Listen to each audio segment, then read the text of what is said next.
Shalom, all praises to Yahweh, Ba'ashem Yahushai. Double honors to the apostles and the elders of Great Millstone, Ba'ashem Rakah Chodash. My name is Jacobo from Plaintables Camp.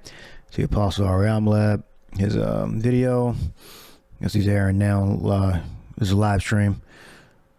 I don't know what he means by the title, but he's going into 2nd Ezra 16.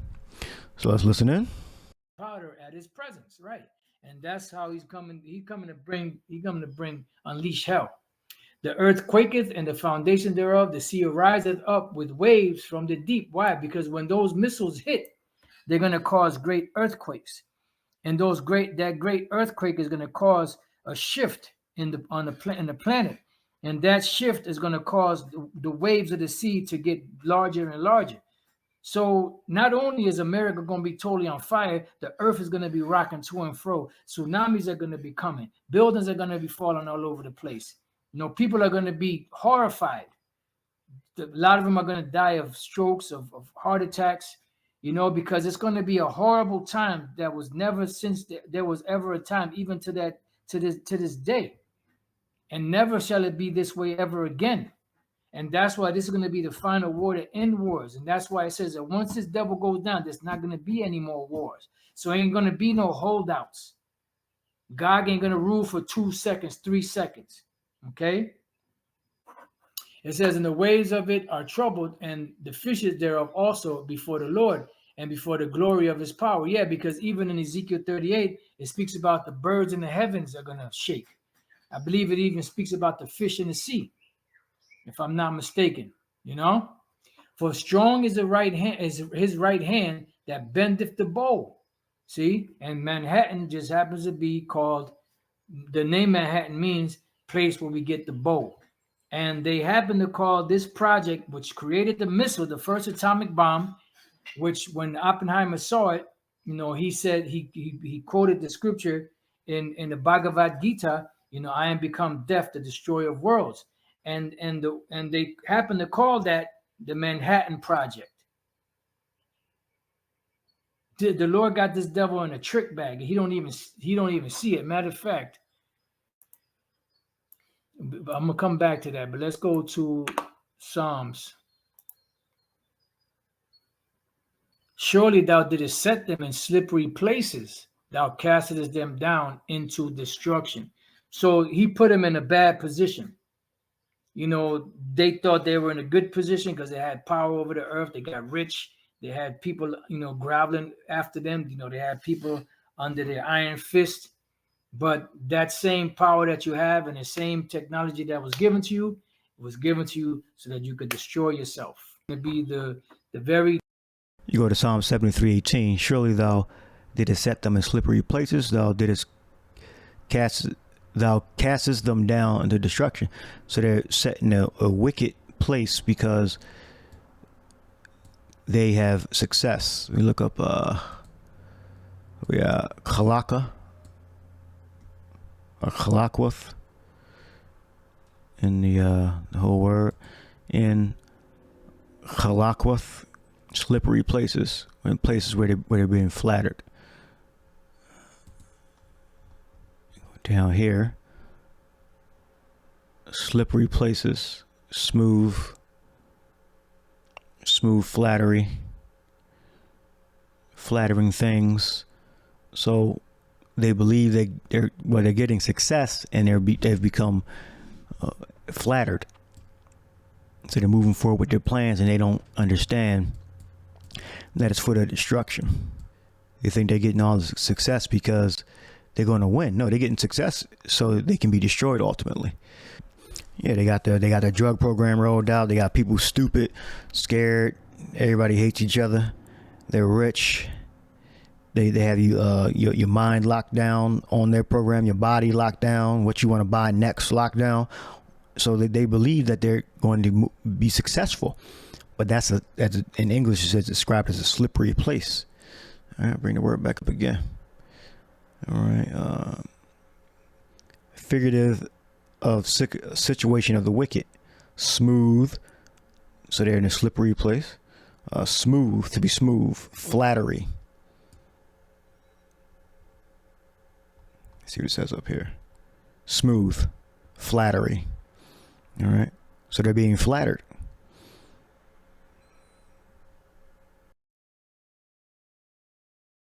Can move on. Yeah, because that's the very thing that the Lord used to set them up so that they could destroy themselves. And never in the history of man had they ever had this type of technology to do the things that they're doing. The word is chalakwa, not delacroix, chalakwa. Portion, parcel of ground, smooth part, smoothness, flattery, smoothness, slippery places. See? So with this sliding, so even if they didn't want to, they're still going to go down, because the Lord is in control. He ruleth in the kingdom of men and giveth it to whomsoever he wants to. Damn, I wish that scripture would come back.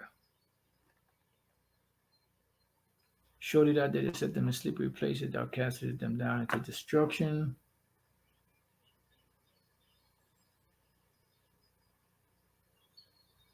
Okay, well, it's not coming to mind. So if it comes back, then Lord's will I get it.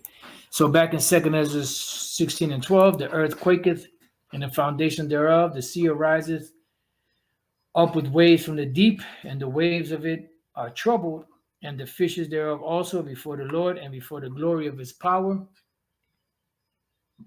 Excuse me, Salakim. For strong is his right hand that bendeth the bow. His arrows that he shooteth are sharp, and shall not miss when they begin. When they begin to be shot into the ends of the world. And it's no coincidence that that these missiles are called ICBMs. Intercontinental ballistic missile. What is continental? Meaning from country to country. Inter is, it goes from one country to another.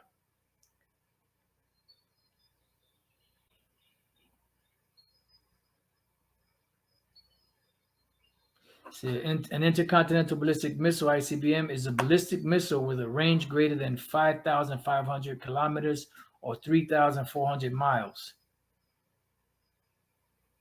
Primarily designed for nuclear weapons delivery, delivering one or more thermonuclear warheads. See, one or more. In some cases, they have 10 and possibly even more than that. Conventional chemical and biological weapons can also be delivered with varying, and that shows you that these chemicals, biological weapons, which you see here, they were all set up pretty much by scientists and physicists that put their thinking caps on and threw around different ideas and came up with a solution and came up with a that's what the scripture and that's they were able to put together the missile technology that they have or that they possess. This was it. This is Zechariah. I'm sorry, Zechariah. I got Zechariah on the brain. Revelation chapter 13 and 13. And he doeth great wonders, meaning this beast, this is America coming back, in the same power structure and the same fashion as the ancient Roman Empire. That's why the American government and their building structure or architecture is set up just like ancient Rome. Not their architecture in general, but their architecture as far as their governmental buildings are concerned. Revelation 13:13, and he doeth great wonders, so that he maketh fire come down from heaven on the earth in the sight of men. And you have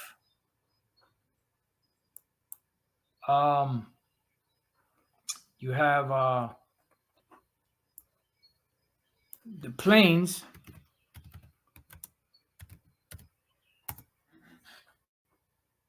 the Enola Gay, as you see there.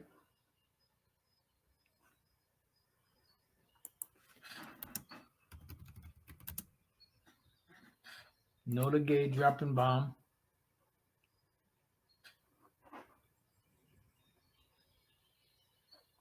Let's go to images.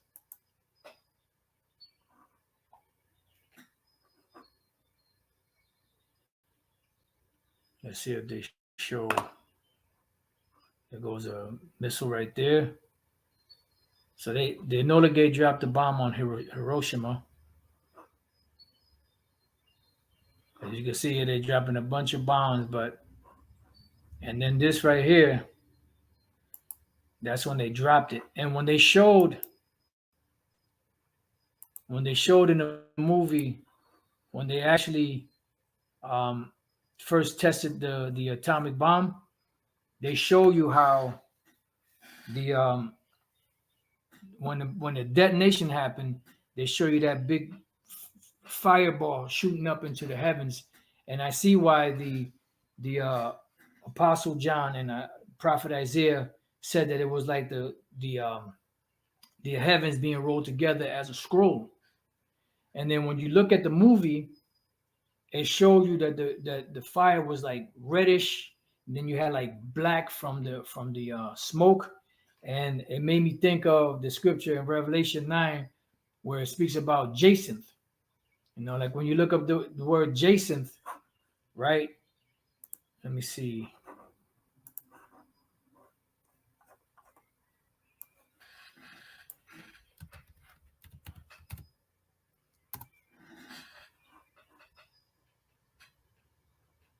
You can see it's like a reddish, blackish, as you can see, and a little bit of that amber color from the fire.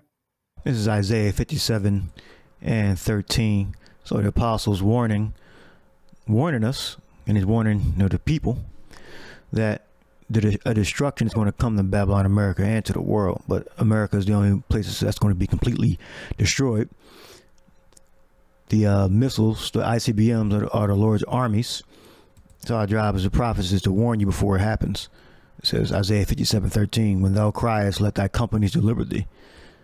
Yeah, if you worship in idols, if you in a religion like Islam, Christianity, you worship the African gods, or you worship yourself.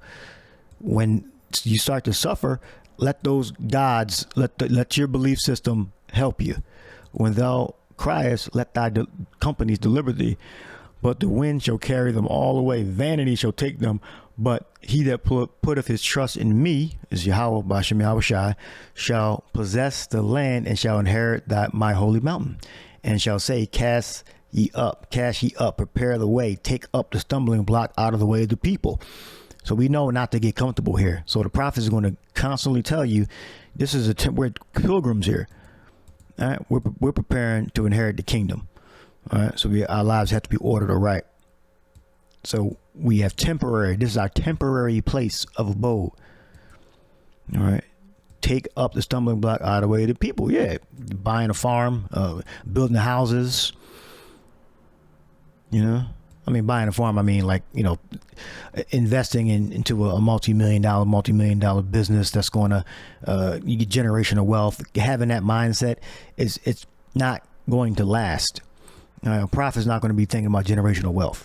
A prophet's going to be concerned about working, earning money for himself and his family, and preaching the word, not getting generational wealth to your children's children. We not think. No prophet is thinking about that. No actual prophet. That's of the Yahweh and the Son Yahushua. All right, and that's a stumbling block. Trying to get rich, like super rich, and passing down wealth to your children in this place, it's not going to happen. All right. I'll leave that there. This chapter is actually really good. So the apostles warning us about the impending danger. All right. America's doom is at hand, and we're preparing ourselves to receive power and whatever judgment the Lord has for us, that we're gonna have to take it. Some of it's gonna be good, some of it's gonna be evil, but we have to take it no matter what. So I hope you were edified. Shalom.